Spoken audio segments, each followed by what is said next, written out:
You're listening to The Range, Gardner Webb University streaming and on-demand programming. Jeff in the studio, along with Jen Guberman. Hello. Hang on, I'm going to start over. Yeah. You want it to be Jen, right? Yeah. You don't want to be Jennifer or anything Either like way, that. surprise me. Okay. I'm fine with either. Okay. We'll go with Jen because that's what I know.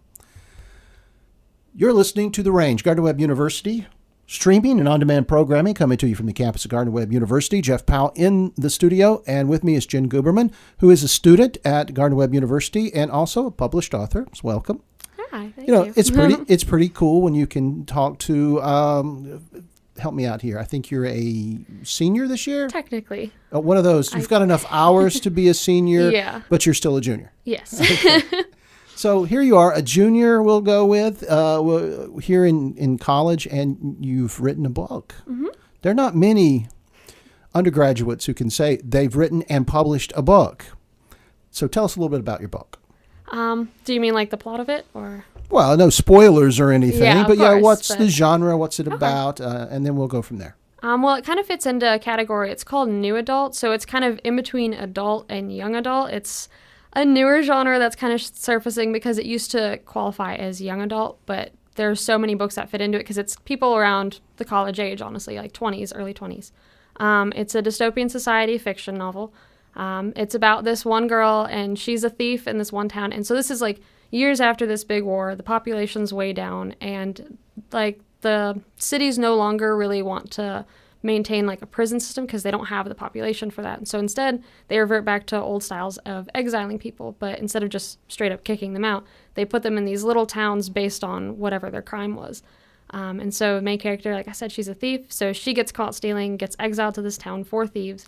And then while she's there, she finds out about this legend of something called the skeleton key, which is more of a device than a key, but to a thief, that's really appealing. And so in order to open the box containing it, though, she has to find these other keys that the creator of the device hid throughout the other exile towns. And so that's a good way of getting your character to visit all these different exile communities. Mm-hmm. All right. Well, tell us how you managed to do that. How did you manage to write a novel, which, by the way, first in a series. So how did you manage to write a novel while also being a top student here at the university?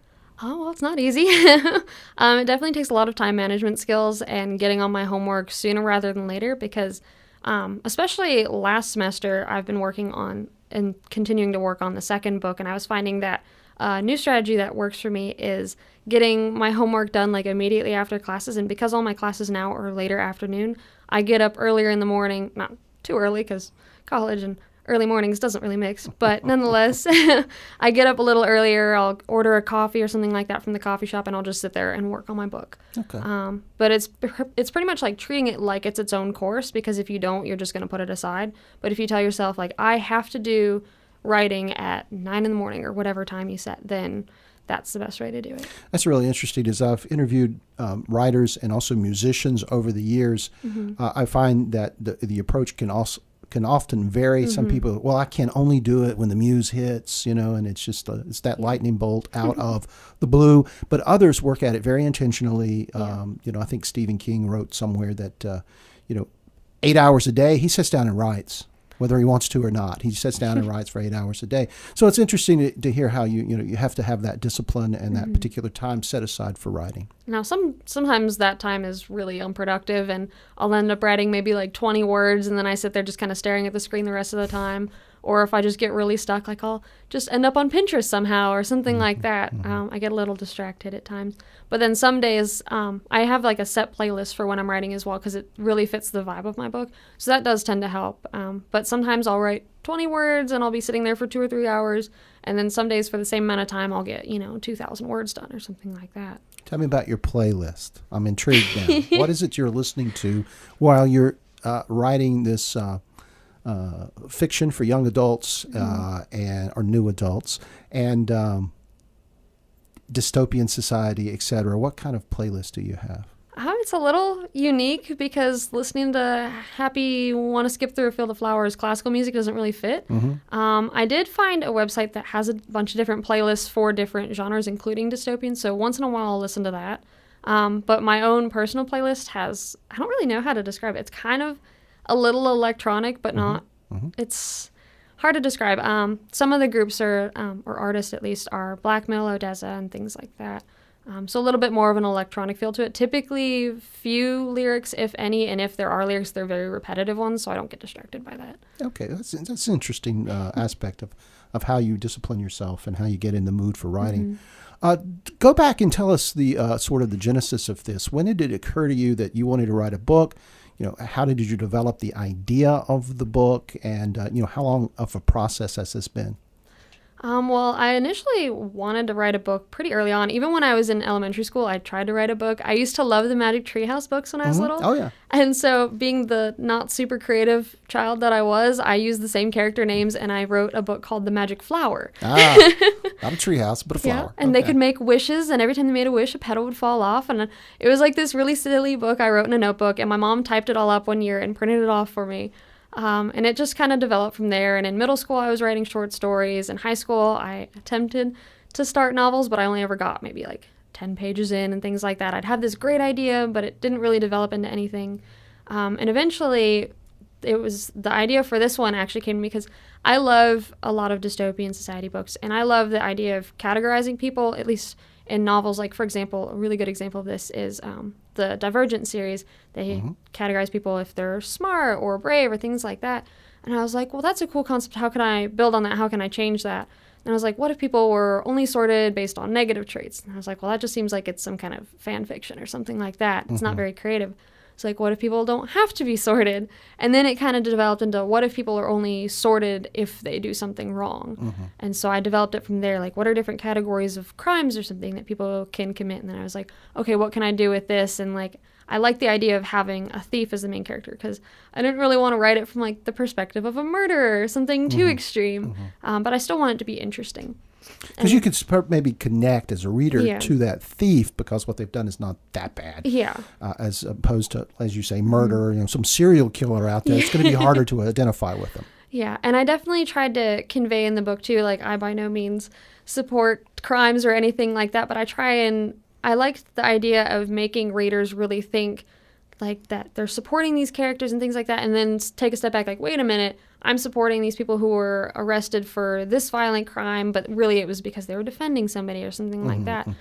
So you're supporting these people because some of their reasons are more righteous than the people in the governments who are actually like running this corrupt system. Gotcha. So let's take up that narrative again. So you were writing short stories in middle school, and but when did you start this story? This one, I want to say I was coming up with that idea really late my freshman year, and then I started writing it. I believe it was that summer is when I started writing it, and it continued into my sophomore year, and I finished it by the winter time. I think it was like actually about this time of year. Last year is when I finished writing it, and then I had different people edit, went through the publishing process and all of that. Yeah, well, tell us about that, the distribution model. How do you get your book to readers? That's really tough because my book is self-published, so all the marketing and everything like that is typically up to me. Created a Facebook page and just shared it with everybody on my friends list and everything like that. Eventually they started sharing it, and my mom was helping and sharing a post here and there. I have a Goodreads page for it, and so I'm hoping that over time, because very few of my readers actually take the time to write reviews, but when they do, it is really helpful because every review helps kind of gain some interest on that website as well. I held a little contest through Amazon where they let you, you put like the Kindle version on for free, but it's however many people, I think I put it like 2 out of 50 people win a free copy. So I gave out 2 free copies. And so I just sent out the link and it just kind of got dispersed. And I use like a certain hashtag that they have on Twitter specifically for these Amazon contests. And people go on there all the time because free stuff. And so they try their luck. And 2 people that I don't have any idea who they actually are, like I don't recognize their names, ended up winning free copies of my book. So basically any way that I possibly can to get it out there. And you found ways to make it available online through, I think you said Barnes & Noble and also Amazon. So you can go to the usual spots where you would buy Stephen King's latest novel, and you can find yours. Yep. That's got to feel pretty good. It's pretty exciting. So not only the physical copies, but also the ebooks, ebook versions of it as well. And have you found yourself driving around and visiting any like independent bookstores and knocking on their doors? I haven't tried that yet. That's on the to-do list, but I have contacted the libraries around where I live because I live in the Huntersville, Charlotte area. And I contacted some of the libraries there, and they say they don't do book signings or anything like that, and they just basically had no interest in having a self-published author do anything with their work, which I thought was really surprising. But at Gardner Webb, they have my book in their library. It's like got this little special nameplate on it and everything. It was really sweet. And then they also have it on, I guess they have like an agenda for the librarians where they discuss different things at their meetings. And they have the About the Author kind of, or Meet the Author. Sorry. Yes, that's a regular series the library puts on for folks associated with Gardner Webb University who've published. Yeah. Yes. And so they have it on their next agenda to kind of discuss because typically it's faculty members and things like that. Scholarly so it's works. always usually textbooks that they have the authors of come talk. But I contacted one of the librarians. I was like, please, like, can you see if they'd be willing to let me do this? And she was very sweet about it and very enthusiastic and said that she would bring it up. Oh, very good. Well, hopefully you'll be in there with all the professors at the next one. That'd be cool. How far along are you on the second book in the series? I'm a little over halfway done with it. Which actually leads me back to another creative question. When you're planning out these books, some people really meticulously plot out what's going to happen and then write the book. And others it sort of writes itself as they go along. Which category do you fall in? Honestly, a mixture. I have on my iPad specific notes on this event in it and like the big plot points as well as some of the little filler ones. So you know how it ends. Yes, I know how it ends, and I know cause I plan on it being a trilogy, so I know how the whole trilogy ends because you have to have an end goal to work towards. Otherwise, you just end up really lost, and the end won't do it justice. Yeah. So I do have like at least the big points planned out, but some of the littler ones, they definitely change. Even looking back at the plans for the first book, a lot of the littler plot points changed, and I think it's for the better because naturally it does progress, and if you try and force every detail you plan out in advance, it seems a little artificial to me. So as long as I kind of have some guidance on it, then I follow along with that and make sure that my pacing is good because of that. But I don't want to fit every little plan that I have beforehand because sometimes I've even had it where characters just seem to pop up in my book that I don't plan for initially, but they work really well in it. Do some of the main characters sometimes surprise you? Like they do something, you're like, oh, I didn't see that coming, but that's what's got to happen next. Yeah. It sounds really crazy because I'm that weirdo who's like, I have these conversations in my head, and it's not like I'm hearing voices, like I'm not that nuts. But at the same time, like I'll walk around and there'll be this inner dialogue going on and it doesn't involve me. And then I'm like, oh, that'd be really good if I incorporated that. Or when I'm writing something, it just like I go with the flow and suddenly this one character does something where I'm like, ooh, that's really good. That's not what I planned for, but I think that works really well. Yeah. And it just kind of develops from there. Is this what you want to do? You want to write novels?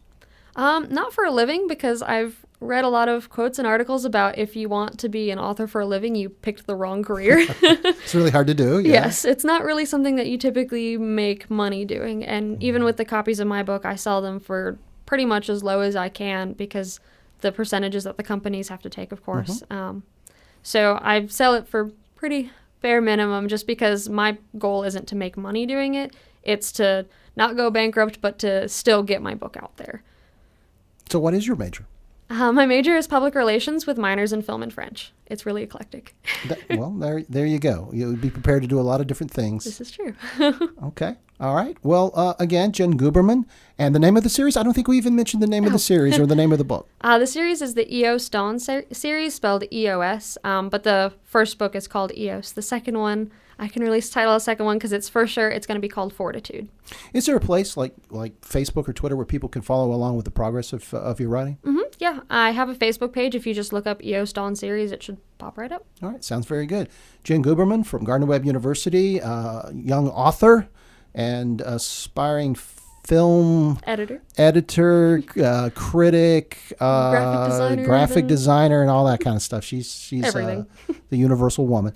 Thanks so much for joining us. This is WGWG.org. If you've got questions or comments, you want to pass along word to Jen about her book or about this interview, just email us at info@wgwg.org.